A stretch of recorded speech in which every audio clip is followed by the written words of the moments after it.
गाड़ियों में तोड़फोड़ भी की गई है, क्या है किन लोगों के द्वारा ये घटना की गई है? आपने सुना होगा ना, विनाश काले विपरीत बुद्धि। जब विनाश का समय आता है तो आदमी की बुद्धि जो है वो काम करना बंद कर देती है। भारतीय जनता पार्टी के लोग बौखला गए हैं।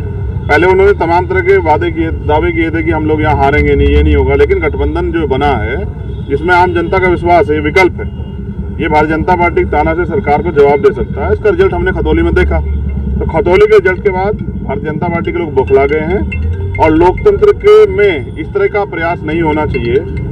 वहाँ जी मेरी मौजूदगी में जिस तरह से हमारे कार्यकर्ताओं की गाड़ियों पे हमला किया गया, पुलिस की गाड़ियों पे हमला किया गया, प्रशासन की मौजूदगी में हुआ, तो आप समझिए कि यहाँ कमजोर वर्ग के लोग सुरक्षित हैं या नहीं, इसका जवाब सरकार को, मुख्यमंत्री जी को देना चाहिए। वो बहुत वादे करते हैं कि उत्तर प्रदेश में राम राज्य चल रहा है, यहाँ कानून व्यवस्था बहुत अच्छी। तो आप मुझे बताएं, इतनी बड़ी पुलिस की मौजूदगी में अगर कार्यकर्ताओं की गाड़ियों पर हमले होते हैं, उनको नुकसान पहुँच जाता है, पेट्रोल से उनको उनकी गाड़ियों को जलाने का प्रयास किया जाता है, तो इसमें किसी की जान भी जा सकती थी।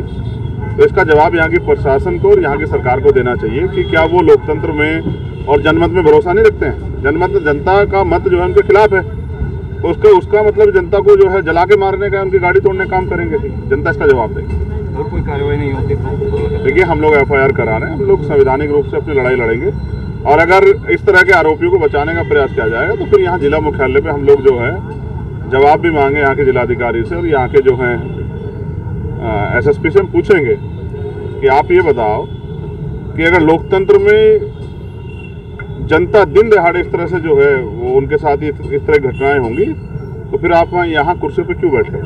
और जवाब देना चाहिए मुख्यमंत्री जी को। इसी कानून के राज के दावे पीटते हैं गृह मंत्री, इसी के लिए उनकी पीठ थपथपाते हैं।